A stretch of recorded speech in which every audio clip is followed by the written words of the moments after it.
बीचों बीच काल भैरवी की भयंकर मूर्ति के सामने आरती चल रही है।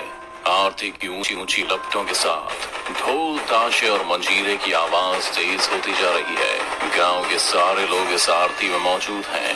सबकी नजरें काल भैरवी की भयंकर मूर्ति पर टिकी हुई हैं और सबके हाथ आस्था और भक्ति में जुड़े हुए हैं कि अचानक ही आरती की लपटें और तेज हो गईं। काल भैरवी की मूर्ति की आंखें भी लाल हो गईं। काल भैरवी की आंखें देख पंडित डर के मारे कांपने लगा और अगले ही पल तेज आवाज के साथ पंडित के हाथ से थाली जमीन पर आ गिरी। इसे कोरा ना जाबो, इसे कोरा ना जाबो। कालीबाड़ी गान में हर 3 साल पर काल भैरवी की आरती होती है। माना जाता है कि अगर ये आरती ना हो तो गांव में भयंकर प्राकृतिक आपदाएं आती हैं। नियम के अनुसार गांव के हर एक शख्स को पूरी आरती में शामिल होना होता है और जो पूरी आरती नहीं करता फिर उसकी जिंदगी की सांस भी पूरी नहीं होती। सब लोग आरती में शामिल होकर अपनी श्रद्धा व्यक्त कर रहे थे। तभी एक लड़के का फोन बजा। क्या आज ही? ठीक है। इतना कहकर लड़की ने फोन काट दिया और अजीब सी मुस्कुराहट अपने चेहरे पर सजाए भीड़ से निकल अपने घर की ओर चल पड़ा। इधर लड़के के जाते ही काल भैरवी की आंखें पूरी तरह से लाल हो गईं और अगले ही पल आरती की आंख की लपटें तेज हो गईं, जिसे पंडित संभाल नहीं पाया और आरती की थाली जमीन पर गिरी। उसने चीखते हुए सबसे कहा, विनाश महाविनाश, अब इस गांव को नहीं बचा सकता कोई। काल भैरव ने हमारी आरती स्वीकार नहीं की। किसी पापी ने आरती में विघ्न डाला है। कौन है वो जिसे पूरे गांव की जिंदगी दांव पर लगा दी? कौन है जो काल का ग्रास बनने को आतुर है? पंडित की बात सुन सभी गांव वाले डर कर एक दूसरे को देखने लगे थे कि अचानक ही सबकी सांसें एक पल को रुक गईं, क्योंकि काल भैरवी की आंखों से आग निकलने लगी थी, जिसे देख अगले ही पल सभी गांव वाले भागने लगे। भागो! काल भैरव अपने रोदार रूप में आ गई है। भागो, जल्दी भागो!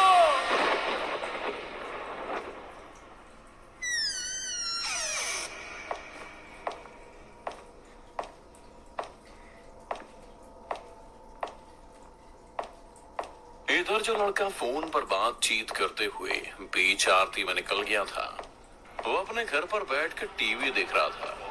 तभी उसकी बहन उसके लिए खाना लेकर आई। लो सुजीत, तुम खाना खा लो, मुझे भूख नहीं है। पता नहीं किस बददिमाग ने पूरे गांव को संकट में डाल दिया। पता नहीं अब क्या होगा। सुजीत की बहन सुजीत से बोल रही थी, पर उसका सारा ध्यान तो टीवी में था। इस पर गुस्सा खाकर बहन ने टीवी बंद करते हुए कहा, क्रिकेट के चक्कर में तुम्हें कुछ ध्यान नहीं रहता ना? बंद करो टीवी, चलो बंद करो। इतना कहकर सुजीत की बहन उसकी तरफ बढ़ी रही थी। लड़का भी सिर झुकाए सहमा सा बैठा हुआ था कि अचानक ही टीवी फिर से चालू हो गया। पर टीवी में इस बार क्रिकेट मैच नहीं बल्कि काल भैरवी की मूर्ति नजर आ रही थी, इसे कोरा ना जाबो, जिसकी आंखों से आग निकल रही थी। सुजीत, सुजीत, भागो, भागो, टीवी में आग लग गई है। बहन की बात सुनकर भी सुजीत अपनी जगह से हिला तक नहीं और टीवी से निकलती आग की लपटें धीरे धीरे सुजीत की तरफ ही बढ़ती जा रही थी। सुजीत की बहन ने सुजीत को बचाने के लिए जैसे ही उसे छुआ,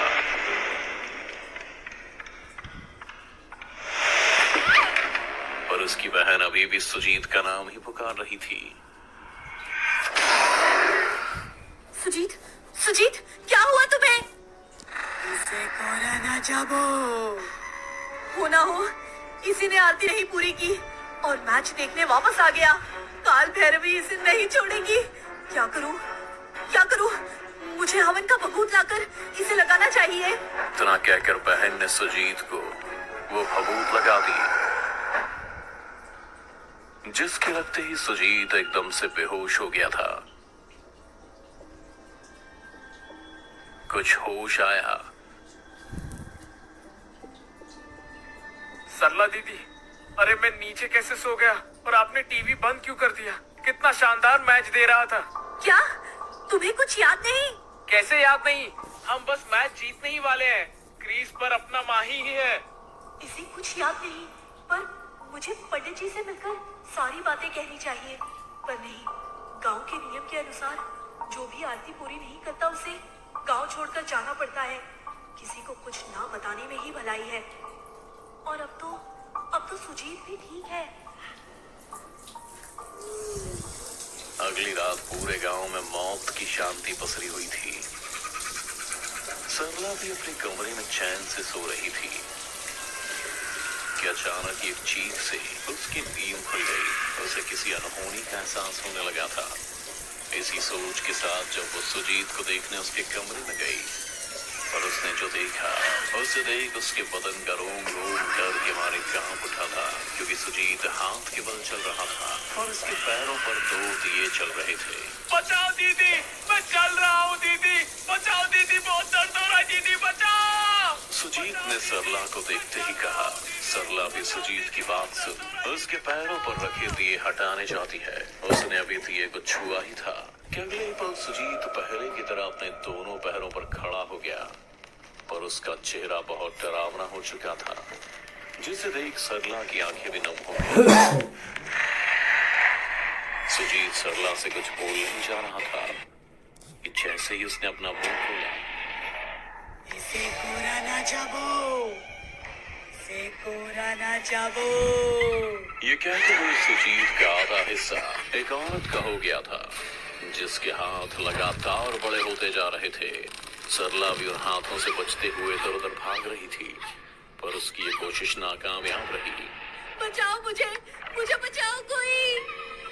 इसे कोरा ना जाबो, इसे कोरा ना जाबो। सरला की चीख सुन पंडित उसके घर आ गया था। अरे ये तो काल भैरव की आवाज है। इसे कोरोना चाबो, मतलब इसे कोई नहीं बचा सकता। हे भगवान, अब इसके बाद पूरा गांव संकट में होगा। मुझे कुछ करना ही होगा।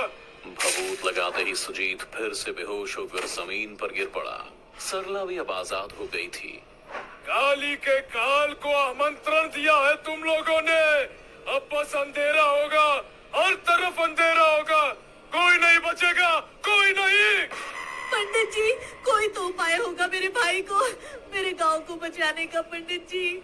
हाँ है, पर बहुत ही मुश्किल। सुजीत को माँ काली की प्रतिमा के चारों ओर घूमकर कई महीनों तक आरती करनी होगी। चाहे कड़कड़ाती धूप हो या तूफान, परिक्रमा रुकनी नहीं चाहिए। तभी काल भैरव प्रसन्न होगी। उनके प्रसन्न होते ही अपने आप वो आरती प्रसाद के रूप में ग्रहण कर लेगी। वो प्रसाद खाते ही सुजीत ठीक हो जाएगा। पंडित सरला को सारी बात बता ही रहा था कि तब तक सुजीत को भी होश आ चुका था। उसने होश में आते ही पंडित से कहा, मैं करूंगा ये परिक्रमा। अगले दिन सुजीत अपने हाथ में आरती की थाली लेकर काल भैरव की प्रतिमा की परिक्रमा करनी शुरू कर दी। आरती की लपटें तेज होने लगी थी और सुजीत एक कदम के साथ एक पुरुष होता तो अगले ही पल वो काल भैरवी का रूप ले लेता और सबसे बस यही कहता, इसे कोरा ना जाबो, इसे कोरा ना जाबो। सुजीत की बात पूरे गांव में गूंज रही थी, जिससे सुन गांव वाले भी डरने लगे थे। इसे कोरा ना जाबो, इसे कोरा ना जाबो। चलो सभी काल भैरव के पास चलो, वो काफी कुपित है। जल्दी जल्दी चलो, उनसे माफी की भीख मांगते हैं। सभी गांव वाले दौड़ते हुए काल भैरवी की प्रतिमा के सामने हाथ जोड़े डरे सहमे खड़े थे।